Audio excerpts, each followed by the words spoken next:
1.5 ദശലക്ഷത്തോളം ജീവനക്കാരുള്ള ഒരു സിസ്റ്റത്തിൽ ഈ ട്രാക്കുകൾ പരിശോധിക്കുന്നവർ, സിഗ്നൽ മെയിൻ്റനൻസ് നടത്തുന്നവർ, വർക്ക്ഷോപ്പുകളിലെ സഹായികൾ, ഇങ്ങനെ ഏറ്റവും താഴെത്തട്ടിലുള്ളവർ എങ്ങനെ ഈ സിസ്റ്റത്തിലേക്ക് കടന്നുവരുന്നു എന്നത് ശരിക്കും വളരെ കൗതുകകരമായൊരു കാര്യമാണ്.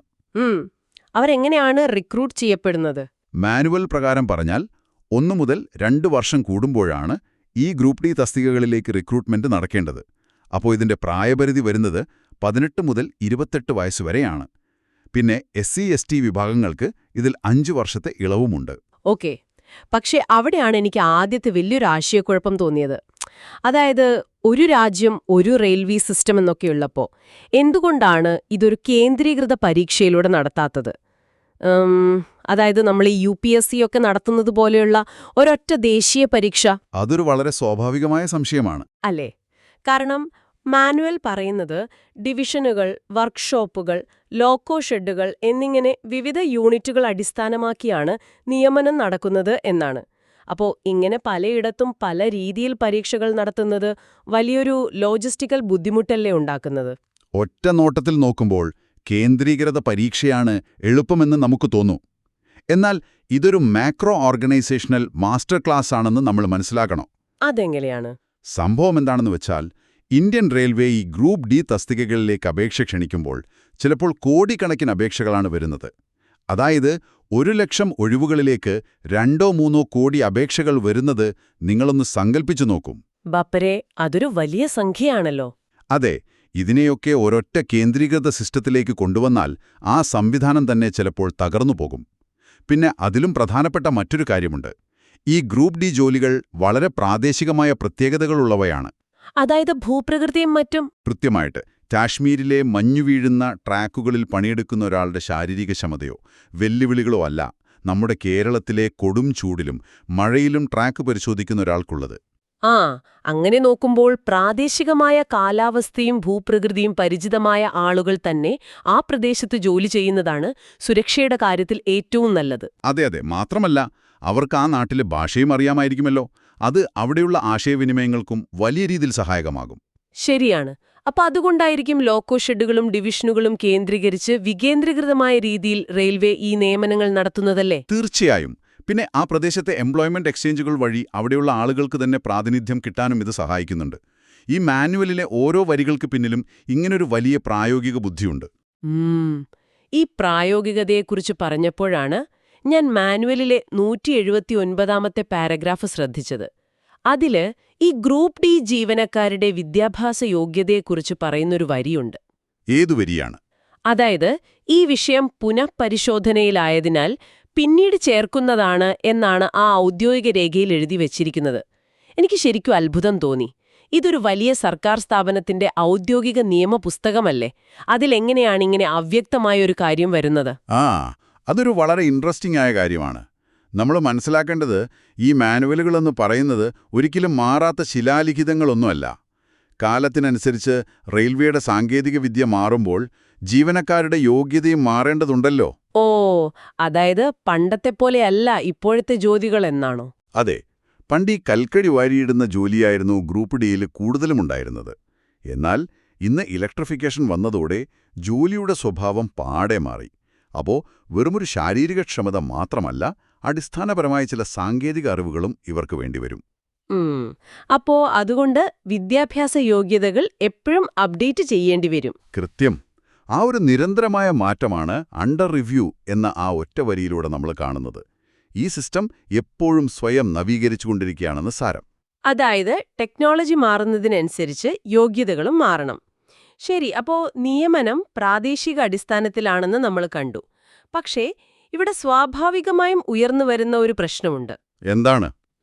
അതായത്, ഈ ലോക്കലായി നിയമനം നടത്തുമ്പോൾ അവിടുത്തെ ഡിവിഷണൽ മാനേജർക്കോ അല്ലെങ്കിൽ ആ നിയമനം നടത്തുന്ന ഉദ്യോഗസ്ഥർക്കോ തങ്ങളുടെ ബന്ധുക്കളെയോ ഇഷ്ടക്കാരെയൊക്കെ തിരികെ കയറ്റാൻ വളരെ എളുപ്പമല്ലേ? ഈ സ്വജനപക്ഷപാതം എങ്ങനെയാണ് റെയിൽവേ തടയുന്നത്? അവിടെയാണ് ഈ മാനുവൽ നിർദ്ദേശിക്കുന്ന സെലക്ഷൻ ബോർഡുകളുടെ ഘടനയും അതിന്റെ സുതാര്യതയും നമ്മൾ ശ്രദ്ധിക്കേണ്ടത്. ഇതിനായി വളരെ കൃത്യമായ നിയമങ്ങളുണ്ട്. എങ്ങനെയുള്ള നിയമങ്ങൾ? ഈ നിയമനം നടത്തുന്ന സെലക്ഷൻ ബോർഡിൽ കുറഞ്ഞത് 3 അംഗങ്ങൾ ഉണ്ടായിരിക്കണം. അതിലൊരാൾ നിർബന്ധമായും SC/ST വിഭാഗത്തിൽ നിന്നുള്ള ആളായിരിക്കണം. പിന്നെ മറ്റൊരാൾ ന്യൂനപക്ഷ വിഭാഗത്തിൽ നിന്നുള്ള ആളുമായിരിക്കണം. ഓ, അതൊരു വലിയ കാര്യമാണ്. സമൂഹത്തിലെ ഈ പാർശ്വവൽക്കരിക്കപ്പെട്ട വിഭാഗങ്ങൾക്ക് നിയമന പ്രക്രിയയിൽ തന്നെ കൃത്യമായ പ്രാതിനിധ്യം ഉറപ്പാക്കുന്നത് വഴി ഒരുപാട് അദൃശ്യമായ വിവേചനങ്ങളെ ഇല്ലാതാക്കാൻ കഴിയും. തീർച്ചയായും. എന്നാൽ എന്നെ ഏറ്റവും ആകർഷിച്ച നിയമം അതല്ല. അതായത്, ഈ ബോർഡിലെ ഒരു അംഗവും മറ്റൊരാളുടെ നേരിട്ടുള്ള കീഴുദ്യോഗസ്ഥനാകാൻ പാടില്ല എന്ന് മാനുവലിൽ പ്രത്യേകം പറയുന്നുണ്ട്.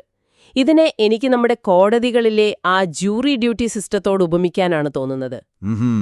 അതൊന്ന് വിശദീകരിക്കാമോ? അതെങ്ങനെയാണ് പ്രവർത്തിക്കുന്നതെന്ന്? അതെ, അങ്ങനെയാണെങ്കിൽ എന്ത് സംഭവിക്കും?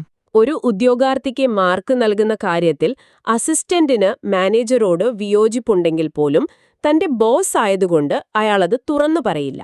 കാരണം നാളെ അയാളുടെ പ്രമോഷനും കാര്യങ്ങളുമൊക്കെ തീരുമാനിക്കുന്നത് ഇതേ ബോസാണ്. അപ്പോ ഈ അധികാരശ്രേണി സെലക്ഷൻ ബോർഡിൽ ഒഴിവാക്കുന്നത് വഴി ആർക്കും ഭയമില്ലാതെ തീരുമാനമെടുക്കാമല്ലോ. അബ്സല്യൂട്ട്ലി.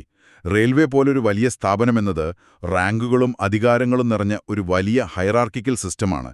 അപ്പോൾ അവിടെ ഇങ്ങനൊരു ഫ്ലാറ്റ് ഹയറാർക്കി സെലക്ഷൻ ബോർഡിൽ കൊണ്ടുവരുന്നത് അഴിമതിയും സ്വാധീനങ്ങളും തടയാനുള്ള വളരെ മികച്ചൊരു വഴിയാണ്.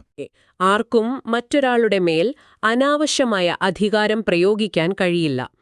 പക്ഷേ ഇതിനിടയിൽ ഞാൻ ഈ മാനുവലിൽ കണ്ട് ശരിക്കും ചിരിച്ചുപോയൊരു കാര്യമുണ്ട്. എന്താണ് ആ കാര്യം? അതായത്, ചില പ്രത്യേക സാഹചര്യങ്ങളിൽ റെയിൽവേ ഉദ്യോഗസ്ഥരെ ഈ സെലക്ഷൻ ബോർഡിലേക്ക് ലഭ്യമല്ലാത്തപ്പോൾ റിട്ടയേർഡ് ആർമി ഉദ്യോഗസ്ഥരെയോ അല്ലെങ്കിൽ സ്കൂൾ പ്രിൻസിപ്പൽമാരെയോ ഒക്കെ പുറത്തുനിന്ന് ഉൾപ്പെടുത്താമെന്ന് പറയുന്നുണ്ട്. അതിൽ തെറ്റില്ലല്ലോ. തെറ്റില്ല. എന്നാൽ അവർക്ക് നൽകുന്ന പ്രതിദിന പ്രതിഫലം എത്രയാണെന്ന് മാനുവൽ പറയുന്നത് ശ്രദ്ധിച്ചോ? വെറും 20 രൂപ. ഇന്ന് 20 രൂപയ്ക്ക് ഒരു നല്ല ചായ പോലും കിട്ടില്ല. ഈ മാനുവലുകൾ ആരും പിന്നീട് തിരിഞ്ഞു നോക്കാറില്ലേ എന്ന് ഞാൻ ഓർത്തുപോയി. അതൊരു ബ്യൂറോക്രാറ്റിക് ഇനർഷ്യ എന്ന് നമുക്ക് വിളിക്കാവുന്ന ഒന്നാണ്. സർക്കാർ രേഖകളിൽ മാറ്റങ്ങൾ വരുത്തുക എന്നത് വളരെ സാവധാനത്തിൽ നടക്കുന്നൊരു പ്രക്രിയയാണല്ലോ. ദശാബ്ദങ്ങൾക്ക് മുൻപ് ഈ നിയമങ്ങൾ എഴുതിയ കാലത്ത് 20 രൂപ എന്നത് ഒരു ഗണ്യമായ തുകയായിരുന്നു. അതെ അതെ. ഈ തുകകൾ പ്രായോഗികമായി പിന്നീട് കാലാകാലങ്ങളിൽ വരുന്ന ഓർഡറുകൾ വഴി തിരുത്തപ്പെട്ടിട്ടുണ്ടാകാം. എങ്കിലും അടിസ്ഥാന മാനുവലുകളിൽ ഇത്തരം കാര്യങ്ങൾ പലപ്പോഴും മാറ്റമില്ലാതെ തുടരുന്നത് നമുക്ക് കാണാം. ഇതൊരു തരം HR ആർക്കിയോളജി പോലെയാണ്. HR ആർക്കിയോളജിയോ? കൊള്ളാവല്ലോ ആ പ്രയോഗം. അതെ. ഈ രേഖകളിലൂടെ കടന്നുപോകുമ്പോൾ നമ്മൾ യഥാർത്ഥത്തിൽ റെയിൽവേയുടെ ഒരു പഴയ കാലഘട്ടത്തെ കൂടി കണ്ടെടുക്കുകയാണ് ചെയ്യുന്നത്. അതൊരു രസകരമായ കാഴ്ചപ്പാടാണ്. ശരി, അപ്പോൾ അങ്ങനെ ബോർഡ് വളരെ സുതാര്യമായി ഉദ്യോഗാർത്ഥികളെ തെരഞ്ഞെടുത്ത് അവർ റെയിൽവേയിൽ ജോലിക്ക് കയറി എന്ന് കരുതുക. ഈ ഗ്രൂപ്പ് ഡി ജീവനക്കാരിൽ തന്നെ ഏറ്റവും കഠിനമായ ജോലി ചെയ്യുന്നത് ട്രാക്ക് മെയിന്റനർമാരാണ്. അതെ, ഒരു സംശയവുമില്ലാത്ത കാര്യമാണത്. ഒരു ട്രാക്ക് മെയിന്റനറുടെ ഒരു ശരാശരി ദിവസം എങ്ങനെയുള്ളതാണെന്ന് നമ്മൾക്ക് ഊഹിക്കാവുന്നതേയുള്ളൂ. കൊടും വേനലിലെ 45 ഡിഗ്രി ചൂടിലോ അല്ലെങ്കിൽ കോരി ചൊരിയുന്ന മഴയിലോ വളരെ ഭാരമുള്ള ഇരുമ്പ് ഉപകരണങ്ങളും വഹിച്ച് കിലോമീറ്ററുകളോളം നടന്ന് ട്രാക്കുകൾ പരിശോധിക്കുക. അതെ, അതിനിടയിൽ ഏതു നിമിഷവും പാഞ്ഞുവരാവുന്ന ട്രെയിനുകളെക്കുറിച്ചുള്ള ജാഗ്രതയും വേണം. അതെ. അപ്പോൾ വർഷങ്ങളോളം ഈ ജോലി തുടരുമ്പോൾ ഒരു മനുഷ്യന്റെ ശരീരം തന്നെ തകർന്നു പോവില്ലേ? അവർക്ക് ഈ ജോലിയിൽ നിന്ന് മാറി മറ്റ് ഡിപ്പാർട്ട്മെന്റുകളിലേക്ക് പോകാൻ വല്ല വഴിയുമുണ്ടോ? തീർച്ചയായുമുണ്ട്. അങ്ങനെ ഒരു ഓപ്ഷൻ റെയിൽവേ നൽകുന്നുണ്ട്. മാനുവലിലെ 179 വകുപ്പ് പ്രകാരം ട്രാക്ക് മെയിന്റനർമാർക്കും സ്റ്റോർ അസിസ്റ്റന്റുമാർക്കും മാത്രമായി ഒരു ലാറ്ററൽ ട്രാൻസ്ഫർ സംവിധാനമുണ്ട്. ലാറ്ററൽ ട്രാൻസ്ഫറോ? അതെങ്ങനെയുള്ളതാണ്? അതായത് വർക്ക്ഷോപ്പുകൾ, സിഗ്നൽ ആൻഡ് ടെലികോം, ഇലക്ട്രിക്കൽ പോലെയുള്ള മറ്റ് ഡിപ്പാർട്ട്മെന്റുകളിലെ ലെവൽ 1 ഒഴിവുകളുടെ 10% ഇവർക്ക് മാത്രമായി മാറ്റിവെച്ചിട്ടുണ്ട്. ഓ, അപ്പോൾ ട്രാക്കിലെ ആ അപകടം പിടിച്ച പണി ഒഴിവാക്കി ഒരു വർക്ക്ഷോപ്പിന്റെ സുരക്ഷിതത്വത്തിലേക്ക് മാറാമെന്നത് വലിയൊരു ആശ്വാസമാണല്ലോ. അതെ. എന്നാൽ ഇതിലൊരു വലിയ നിബന്ധനയുണ്ട്. ഒരാൾ കുറഞ്ഞത് 8 വർഷമെങ്കിലും ട്രാക്ക് മെയിന്റനറായി തുടർച്ചയായ സേവനം പൂർത്തിയാക്കിയിരിക്കണം. 8 വർഷം? അത് കുറച്ച് അധികം കാലമാണല്ലോ. അതെ. അതുമാത്രമല്ല, ഏറ്റവും ശ്രദ്ധേയമായ മറ്റൊരു കാര്യം കൂടിയുണ്ട്. ലെവൽ 2-ലെത്തിയൊരു ട്രാക്ക് മെയിന്റെയിനറാണ് ഈ ട്രാൻസ്ഫർ ആവശ്യപ്പെടുന്നതെങ്കിൽ അവർ പുതിയ ഡിപ്പാർട്ട്മെന്റിൽ ലെവൽ 1-ലേക്ക് തരം താഴ്ത്തപ്പെടാൻ തയ്യാറാകണം. വെയിറ്റ്. തരം താഴ്ത്തപ്പെടാനോ? അതായത് സ്വന്തം റാങ്കും സീനിയോറിറ്റിയുമൊക്കെ ഉപേക്ഷിക്കണമെന്നാണോ? അതെ. അത് ഉപേക്ഷിച്ചാൽ മാത്രമേ ഈ മാറ്റം സാധ്യമാകൂ. അവിടെയാണൊരു ലോജിക് എനിക്ക് ഒട്ടും മനസ്സിലാകാത്തത്. ഒരാള് 8 വർഷം തന്റെ ചോരയും നീരും കൊടുത്ത് കഠിനാധ്വാനം ചെയ്ത് ലെവൽ 2-ലെത്തുന്നു. എന്നിട്ട് വീണ്ടും ലെവൽ 1-ലേക്ക് തരം താഴ്ത്തപ്പെടാൻ തയ്യാറായിട്ട് അയാൾ മറ്റൊരു ഡിപ്പാർട്ട്മെന്റിലേക്ക് പോകുന്നു. ഉം. സീനിയോറിറ്റിയും പദവിയും ഒക്കെ നഷ്ടപ്പെടുത്തി ഇങ്ങനെ പോകുന്നത് ശരിക്കും ഒരു പ്രമോഷനേക്കാൾ വലിയൊരു ശിക്ഷയല്ലേ? ആരെങ്കിലും ഇതിന് തയ്യാറാകുമോ? അങ്ങനെ ചിന്തിക്കുന്നത് സ്വാഭാവികമാണ്. എന്നാൽ ഈ ജോലിയുടെ ചില യാഥാർത്ഥ്യങ്ങൾ നമ്മൾ മനസ്സിലാക്കണം. 8 വർഷമോ അതിൽ കൂടുതലോ കാലം ഈ കഠിനാധ്വാനം ചെയ്യുമ്പോൾ പല ജീവനക്കാരുടെയും ശരീരം വലിയ രീതിയിൽ തളർന്നിട്ടുണ്ടാകും. ശരിയാണ്. ശാരീരികമായ ബുദ്ധിമുട്ടുകളുണ്ടാകും. അപ്പോ പ്രായം കൂടുന്തോറും ഈ ഭാരം ചുമക്കാനും കൊടുംവെയിൽ ജോലി ചെയ്യാനും അവർക്ക് കഴിയില്ല. അത്തരം സാഹചര്യങ്ങളിൽ സീനിയോറിറ്റി കുറഞ്ഞാലും കുഴപ്പമില്ല, തന്റെ ജീവനും ആരോഗ്യവും സംരക്ഷിക്കാൻ വർക്ക്ഷോപ്പിനുള്ളിലെ മേൽക്കൂരയ്ക്ക് താഴെയുള്ള ഒരു സുരക്ഷിതമായ ജോലി മതി എന്ന് ചിന്തിക്കുന്ന നിരവധി ജീവനക്കാരുണ്ട്. ഓ, അപ്പൊ അതൊരു സർവൈവലിന്റെ പ്രശ്നമാണ്. അതെ, സീനിയോറിറ്റി നഷ്ടപ്പെടുമെങ്കിലും സ്വന്തം ആരോഗ്യം സംരക്ഷിക്കാനും ആ പാഞ്ഞുവരുന്ന ട്രെയിനുകളുടെ മുന്നിൽ നിന്നുള്ള ഭയം ഒഴിവാക്കാനുമുള്ളൊരവസരമാണിത്. പലർക്കും ഇത് പദവിയേക്കാൾ വലിയൊരു അതിജീവനത്തിന്റെ പ്രശ്നമാണ്. ഒരു വലിയ ജീവൻ രക്ഷാ ഉപാധി കൂടിയാണെന്ന് എനിക്കിപ്പോ മനസ്സിലാകുന്നു. അപ്പോ ട്രാക്കിൽ നിന്നും മറ്റൊരിടത്തേക്കുള്ള ഈ ലാറ്ററൽ മാറ്റം എങ്ങനെയെന്ന് നമ്മൾ കണ്ടു. പക്ഷേ ഇതൊരു യഥാർത്ഥ പ്രമോഷൻ അല്ലല്ലോ. ഒരാൾക്ക് ശരിക്കും മുകളിലേക്ക് വളരാൻ എന്തു വഴിയാണുള്ളത്? ഉദാഹരണത്തിന്, നമ്മൾ ട്രെയിനിൽ യാത്ര ചെയ്യുമ്പോൾ നമ്മുടെ ടിക്കറ്റ് പരിശോധിക്കാൻ വരുന്ന ടിക്കറ്റ് കളക്ടർ ആകാൻ ട്രാക്കിൽ ജോലി ചെയ്യുന്ന ഈ പറയുന്ന ഗ്രൂപ്പ് ഡി ജീവനക്കാരന് എപ്പോഴെങ്കിലും സാധിക്കുമോ? അതാണ് റെയിൽവേയുടെ പ്രൊമോഷൻ പോളിസിയിലെ ഏറ്റവും മികച്ച ഭാഗം. ഈ ഗ്രൂപ്പ് ഡി ജീവനക്കാർക്ക് അവരുടെ കരിയറിലെ വ്യക്തമായ ഒരു ഉയർച്ച ഈ മാനുവൽ ഉറപ്പു നൽകുന്നുണ്ട്. ഓ, അതെങ്ങനെയാണ്? അതായത് നേരിട്ട് ഉയർന്ന തസ്തികയിലേക്ക് പ്രൊമോഷൻ ലഭിക്കാൻ കൃത്യമായ വഴികളില്ലാത്ത ഗ്രൂപ്പ് ഡി ജീവനക്കാർക്കായി commercial clerk, ticket collector, train clerk തുടങ്ങിയ ഗ്രൂപ്പ് സി പോസ്റ്റുകളുടെ ഏറ്റവും താഴെയുള്ള ഗ്രേഡിൽ 33.13% കോട്ട റെയിൽവേ മാറ്റിവെച്ചിട്ടുണ്ട്. 33%. അതായത് 1/3 സീറ്റുകൾ അവർക്കായി റിസർവ് ചെയ്തിരിക്കുന്നു. അതൊരു ചെറിയ സംഖ്യയല്ല. എന്നാൽ ഇതൊരു ലോട്ടറി പോലെ വെറുതെ ലഭിക്കുന്ന ഒന്നല്ലല്ലോ. അല്ലേയല്ല, ഇതിനായി വളരെ കൃത്യമായൊരു പരീക്ഷയുണ്ട്. 100 മാർക്കിന്റെ ഒരു സെലക്ഷൻ പ്രക്രിയയാണത്. ഇതിൽ 85 മാർക്ക് വരുന്നത് എഴുത്തുപരീക്ഷയ്ക്കാണ്. ബാക്കി 15 മാർക്ക് നൽകുന്നത് അവരുടെ റെക്കോർഡ് ഓഫ് സർവീസിനാണ്. Record of service. ഈ റെക്കോർഡ് ഓഫ് സർവീസ് എന്നത് നമ്മൾ കോളേജിൽ പഠിക്കുന്ന കാലത്തെ ഇന്റേണൽ മാർക്ക് പോലെയാണോ? ഇന്റേണൽ മാർക്ക് പോലെയോ? അതെങ്കിലേ? അതായത് ക്ലാസ്സിലെ നല്ല പെരുമാറ്റവും അറ്റൻഡൻസും ടീച്ചറോടുള്ള ബഹുമാനവും ഒക്കെ വെച്ച് നമ്മൾ ഇന്റേണൽ മാർക്ക് മുഴുവനായി വാങ്ങിയെടുക്കുമല്ലോ. അത് ഫൈനൽ പരീക്ഷ പാസ്സാകാൻ നമ്മളെ വലിയ രീതിയിൽ സഹായിക്കാറുമുണ്ട്. അതുപോലെ തന്നെ ഇവിടെയും മേലധികാരികളുമായുള്ള നല്ല ബന്ധവും കൃത്യനിഷ്ഠയും വഴിയാണോ ഈ 15 മാർക്ക് അവർ നേടുന്നത്? ആ ഉപമ പൂർണ്ണമായും ശരിയല്ല കേട്ടോ. റെക്കോർഡ് ഓഫ് സർവീസ് എന്നത് വെറുതെ മേലധികാരിയുമായി നല്ല ബന്ധം സ്ഥാപിക്കുന്നതോ അറ്റൻഡൻസ് ഉറപ്പാക്കുന്നതോ മാത്രമല്ല. റെയിൽവേ എന്നത് വളരെ സുരക്ഷാ പ്രാധാന്യമുള്ള ഒരു തൊഴിലിടമാണ്. അതെ, തീർച്ചയായും. അപ്പോ അവിടെ നിങ്ങളുടെ ട്രാക്ക് പരിശോധനയിലുള്ള കൃത്യത, ജോലിയിലെ വീഴ്ചകൾ മൂലം എപ്പോഴെങ്കിലും ട്രെയിനുകൾക്ക് അപകടം സംഭവിച്ചിട്ടുണ്ടോ എന്നുള്ള ചരിത്രം, അച്ചടക്ക ലംഘനങ്ങൾ, ഇതെല്ലാം വളരെ കർശനമായി വിലയിരുത്തപ്പെടുന്ന ഒന്നാണ് ഈ റെക്കോർഡ് ഓഫ് സർവീസ്. ഓ, അപ്പോൾ വലിയ അപകടങ്ങൾ ഒഴിവാക്കാൻ ഒരാൾ എത്രത്തോളം ഉത്തരവാദിത്തത്തോടെ പണിയെടുക്കുന്നു എന്നതിന്റെ അളവുകോലാണതല്ലേ? കൃത്യമായി പറഞ്ഞു. പിള്ള ചമയലല്ല, മറിച്ച് പ്രൊഫഷണലായുള്ള അവരുടെ മികവാണ് അവിടെ ശരിക്കും വിലയിരുത്തപ്പെടുന്നത്. ഇനി എഴുത്തുപരീക്ഷയുടെ കാര്യമെടുത്താൽ ഇംഗ്ലീഷ് ഭാഷാ പരിചയം, കണക്ക്, ജനറൽ നോളജ്, റെയിൽവേ കാര്യങ്ങൾ എന്നിവയാണ് സിലബസിലുള്ളതെന്ന് മാനുവൽ പറയുന്നുണ്ട്. അതെ, അതൊക്കെയാണ് സിലബസ്. എന്നാൽ ഈ പരീക്ഷ പാസ്സാകാനുള്ള മാർക്കിന്റെ കാര്യം വന്നപ്പോൾ എനിക്ക് തോന്നി റെയിൽവേ ഈ ജീവനക്കാരോട് കുറച്ച് ക്രൂരത കാണിക്കുന്നുണ്ടോ എന്ന്. അതെന്തുകൊണ്ടാണ് അങ്ങനെ തോന്നിയത്? അല്ല, മാനുവൽ പറയുന്നത് ഈ പ്രൊമോഷൻ പാനലിൽ ഉൾപ്പെടണമെങ്കിൽ പ്രൊഫഷണൽ എബിലിറ്റിയിലും മൊത്തത്തിലും 60% മാർക്ക് നേടണമെന്നാണ്. അതെ, 60% നിർബന്ധമാണ്.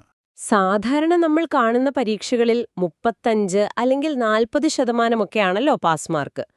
രാവിലെ മുതൽ വൈകുന്നേരം വരെ കൊടും വെയിലിൽ ട്രാക്കിൽ പണിയെടുക്കുന്ന, ശാരീരികമായി തളർന്ന ഒരു മനുഷ്യൻ വീട്ടിൽ വന്ന് പഠിച്ച് ഈ 60% എന്ന വലിയ കടമ്പ എങ്ങനെ കടക്കാനാണ്? അവർക്ക് ഈ പ്രൊമോഷൻ കൊടുക്കാതിരിക്കാൻ മനഃപൂർവ്വം വെച്ച ഒരു തടസ്സമല്ലേ ശരിക്കും ഈ ഉയർന്ന പാസ് മാർക്ക്? ഒരു ജീവനക്കാരന്റെ ഭാഗത്തുനിന്ന് ചിന്തിക്കുമ്പോൾ ഇത് വളരെ ബുദ്ധിമുട്ടേറിയ ഒന്നാണെന്ന് തോന്നും. അതിലൊരു സംശയവുമില്ല. എന്നാൽ ഇതിന്റെ മറുഭാഗം കൂടി നമ്മൾ ചിന്തിക്കണം. എന്തുകൊണ്ടാണ് ഈ ഗ്രൂപ്പ് സി തസ്തികകളിലേക്ക് 60% പാസ് മാർക്ക് വെച്ചിരിക്കുന്നത്? എന്തുകൊണ്ടാണ്? നമ്മൾ സംസാരിക്കുന്നത് കമേഴ്ഷ്യൽ ക്ലാർക്ക്, ടിക്കറ്റ് കളക്ടർ തുടങ്ങിയ പദവികളെക്കുറിച്ചാണ്. ഗ്രൂപ്പ് ഡിയിലെ ശാരീരിക അധ്വാനത്തിൽ നിന്ന് തികച്ചും വ്യത്യസ്തമായി വളരെ ഉയർന്ന മാനസികവും ഭരണപരവുമായ ഉത്തരവാദിത്തമുള്ള ജോലികളാണിവ. അതെ, പൊതുജനങ്ങളുമായി റെയിൽവേ നേരിട്ട് സംവദിക്കുന്നത് ഈ ജീവനക്കാരിലൂടെയാണല്ലോ. കാര്യം ചെയ്യുക എന്നതൊക്കെ വലിയ പൊരുപ്പമുള്ള കാര്യങ്ങളാണ്. അതെ, അവിടെ ചെറിയൊരു കണക്കുകൂട്ടൽ തെറ്റിയാൽ അത് റെയിൽവേയുടെ സാമ്പത്തിക നഷ്ടമോ അല്ലെങ്കിൽ യാത്രക്കാരുടെ ബുദ്ധിമുട്ടുകളോ ആയി മാറും. ശാരീരികമായ ഉത്തരവാദിത്തത്തിൽ നിന്നും മാനസികവും ഭരണപരവുമായ ഉത്തരവാദിത്തങ്ങളിലേക്കുള്ള വലിയൊരു മാറ്റമാണിത്. അതുകൊണ്ടുതന്നെ ഈ ഉയർന്ന തസ്തികകളിലേക്ക് കൃത്യമായ യോഗ്യതയുള്ളവർ മാത്രം വരുന്നു എന്നുറപ്പാക്കാനാണ് പാസ് മാർക്ക് 60% നിശ്ചയിച്ചിരിക്കുന്നത്. വളരെ കൃത്യമായൊരു വിശദീകരണമാണത്. പൊതുജനങ്ങളുമായി ഇടപെടുന്ന റോളുകളിൽ കോംപ്രമൈസ് ചെയ്യാൻ റെയിൽവേക്ക് കഴിയില്ല. അപ്പോൾ സ്വന്തം കഴിവും പരിശ്രമവും ഉണ്ടെങ്കിൽ ഏറ്റവും താഴെക്കിടയിലുള്ള ഒരാൾക്കും റെയിൽവേയിൽ മികച്ച സ്ഥാനങ്ങളിൽ എത്തിച്ചേരാൻ സാധിക്കുമെന്നത് വലിയൊരു പ്രതീക്ഷ നൽകുന്ന കാര്യമാണ്. തീർച്ചയായും അതുതന്നെയാണ് ഈ പോളിസിയുടെ ലക്ഷ്യവും. നമ്മളിന്ന് ഈ റെയിൽവേ മാനുവലിലെ വിവരങ്ങളെ പല കോണുകളിൽ നിന്നും വിശകലനം ചെയ്തു. 1.5 ദശലക്ഷം ജീവനക്കാരുള്ളൊരു സിസ്റ്റം തകരാതെ കൊണ്ടുപോകുന്ന പ്രാദേശിക അടിസ്ഥാനത്തിലുള്ള റിക്രൂട്ട്മെന്റ് രീതികൾ, സെലക്ഷൻ ബോർഡുകളിലെ തുല്യ പ്രാതിനിധ്യവും അധികാരശ്രേണി ഒഴിവാക്കിയുള്ള ആ സുതാര്യതയും നമ്മൾ കണ്ടു. അതെ, പിന്നെ ട്രാക്ക് ജീവനക്കാർക്ക് അവരുടെ ജീവനും ആരോഗ്യവും സംരക്ഷിക്കാൻ നൽകുന്ന ആ 10% ലാറ്ററൽ മാറ്റവും നമ്മൾ സംസാരിച്ചു. ശരിയാണ്. ഒപ്പം കഠിനാധ്വാനികളായ ജീവനക്കാർക്ക് ഉയർന്ന തസ്തികകളിലെത്താൻ നൽകുന്ന 33% വരുന്ന ഗ്രൂപ്പ് സി പ്രൊമോഷനും നമ്മൾ വളരെ വിശദമായി തന്നെ കണ്ടു. വെറുമൊരു നിയമപുസ്തകം എന്നതിലുപരി ലക്ഷക്കണക്കിന് മനുഷ്യരുടെ ജീവിതത്തെ എങ്ങനെയാണ് ഒരു സിസ്റ്റം കൈകാര്യം ചെയ്യുന്നതെന്നതിന്റെ വലിയൊരു ചിത്രമാണ് ഈ രേഖകൾ നിങ്ങൾക്ക് നൽകുന്നത്. തീർച്ചയായും. അപ്പോ ഇന്നത്തെ ഈ വിശകലനം അവസാനിപ്പിക്കുന്നതിനു മുൻപ് നിങ്ങളെ എല്ലാവരെയും ചിന്തിപ്പിക്കാൻ പോകുന്നൊരു കാര്യം കൂടി ഈ മാനുവലിലുണ്ട്. നമ്മൾ ഇന്ന് മുഴുവൻ ഗ്രൂപ്പ് ഡിയിലെ ശാരീരിക ക്ഷമതയെയും ഭാരം ചുമക്കുന്നതിനെയും ട്രാക്ക് പണിയുടെ കഠിനമായ ബുദ്ധിമുട്ടുകളെയും കുറിച്ചാണല്ലോ സംസാരിച്ചത്. അതെ, അതൊക്കെയായിരുന്നു നമ്മുടെ പ്രധാന വിഷയം. എന്നാൽ ഈ മാനുവലിലെ 116 പാരഗ്രാഫ് പറയുന്നത് ശാരീരികമായി വെല്ലുവിളി നേരിടുന്നവർക്കായി, അതായത് അന്ധർ, ബധിരർ, ഓർത്തോപീഡിക് പ്രശ്നങ്ങളുള്ളവർ എന്നിവർക്കായി ഗ്രൂപ്പ് സി ഡി പോസ്റ്റുകളിൽ 3% സീറ്റുകൾ സംവരണം ചെയ്തിട്ടുണ്ട് എന്നാണ്. ഓ, അതൊരു പുതിയ അറിവാണല്ലോ. അതെ, തികച്ചും കഠിനമായ ശാരീരിക അധ്വാനം വേണ്ടിവരുന്ന ഈ തൊഴിലിടങ്ങളിൽ ഇന്ത്യൻ റെയിൽവേ എങ്ങനെയാകും ഈ ഭിന്നശേഷിക്കാരെ ഉൾക്കൊള്ളാൻ തക്കവിധം തങ്ങളുടെ സിസ്റ്റത്തെ മാറ്റിമറിച്ചിട്ടുണ്ടാവുക? ഒരു വലിയ സിസ്റ്റം കാര്യക്ഷമതയോടൊപ്പം തന്നെ മനുഷ്യത്വവും എങ്ങനെ സമന്വയിപ്പിക്കുന്നു എന്നതിനെക്കുറിച്ച് സ്വയം ചിന്തിക്കാനും കൂടുതൽ വായിച്ചറിയാനും നിങ്ങളെ ക്ഷണിച്ചുകൊണ്ട് നമ്മൾ ഇന്ന് ഈ ഡീപ്പ് ഡൈവ് ഇവിടെ നിർത്തുന്നു. അതെ, ആ വെള്ളത്തിനടിയിലെ തൂണുകൾ കേവലം കോൺക്രീറ്റ് അല്ല, അവയ്ക്ക് മനുഷ്യന്റെ ജീവനുണ്ട്. തീർച്ചയായും. HR പോളിസികളുടെ മറ്റൊരു ലോകവുമായി നമുക്ക് വീണ്ടും കാണാം. തൽക്കാലം വിടാം.